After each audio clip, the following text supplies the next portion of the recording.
तीसरे विश्व युद्ध का नाम सुनते ही रूह कांप जाती है। लेकिन असली सवाल ये है, अगर कभी न्यूक्लियर धमाका हो जाए तो क्या इंसान बच सकता है? जवाब है हाँ, बच सकता है, मगर सिर्फ तब जब दिमाग ठंडा रहे और कदम बिजली की तरह तेज हो। आज के मॉडर्न न्यूक्लियर हथियार, खासकर इंटरकॉन्टिनेंटल बैलिस्टिक मिसाइल यानी ICBM पर लगे 300 से 800 किलोटन तक की ताकत वाले बम कुछ ही सेकंड में पूरे शहर की तकदीर बदल सकते हैं। इसलिए आज जो सुन रहे हो उसे याद कर लो, चाहो तो डायरी में लिख लो, क्योंकि मुश्किल वक्त में यही बातें तुम्हारे काम आएंगी। सबसे पहले एक सच समझ लो, न्यूक्लियर बम आम बम की तरह सिर्फ धम्म से नहीं फटता। उससे पहले आसमान में एक ऐसी तेज सफेद चमक दिखाई देती है जो सूरज से भी ज्यादा चुभने वाली होती है। वो रोशनी इतनी खतरनाक होती है कि अगर तुमने सीधे उसे देख लिया तो पल भर में आंखों की रोशनी जा सकती है। मैं दोबारा कह रहा हूँ, उस फ्लैश को मत देखना। जैसे ही आसमान में असामान्य तेज सफेद चमक दिखे, तुरंत नीचे झुक जाओ, आंखें कसकर बंद कर लो, चेहरा जमीन की तरफ कर लो। 1 सेकंड की गलती जिंदगी भर का अंधेरा बन सकती है। पहला कदम, ड्रॉप एंड कवर। धमाके की आशंका होते ही बिना एक पल गंवाए जमीन पर मुंह के बल लेट जाओ। तुम्हारे पैर धमाके की दिशा में हो ताकि शरीर का कम से कम हिस्सा शॉक वेव की सीधी मार झेले। दोनों हाथों से सिर और गर्दन को ढक लो।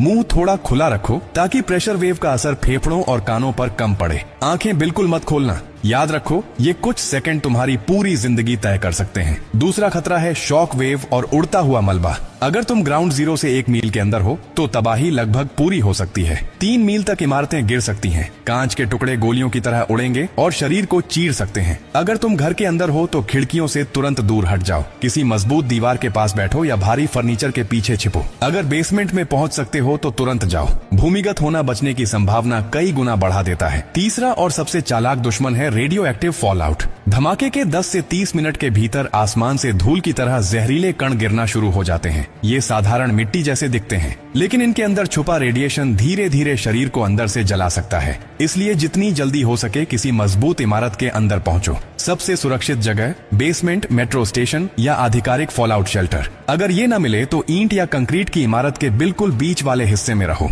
खिड़कियों और दरवाजों से जितना दूर रहोगे उतना सुरक्षित रहोगे। चौथा कदम, शेल्टर इन प्लेस। कम से कम 72 घंटे बाहर मत निकलो। पहले 24 घंटे सबसे ज्यादा खतरनाक होते हैं, क्योंकि उसी दौरान रेडिएशन का स्तर सबसे ऊंचा होता है। खिड़कियां और दरवाजे बंद कर दो। दरारों को कपड़े, टेप या जो भी उपलब्ध हो उससे सील कर दो ताकि बाहर की हवा अंदर न आए। अगर रेडियो है तो बैटरी बचाकर रखो और सरकारी निर्देश सुनते रहो। मोबाइल नेटवर्क बंद हो सकता है, इसलिए पैनिक मत करना। 5वां, अगर मजबूरी में बाहर जाना ही पड़े, कोशिश करना कि ऐसा समय न आए। लेकिन अगर शेल्टर में आग लग जाए या और कोई खतरा हो तो शरीर का हर हिस्सा ढक लो। लंबी बाजू के कपड़े, मास्क या कपड़ा, आंखों पर चश्मा, हाथों में दस्ताने। हवा की दिशा के सीधे विपरीत या तिरछे चलो ताकि फॉलआउट कम लगे। वापस आते ही कपड़े उतारकर अलग बैग में बंद करो और खुद को साबुन और पानी से अच्छी तरह धो लो।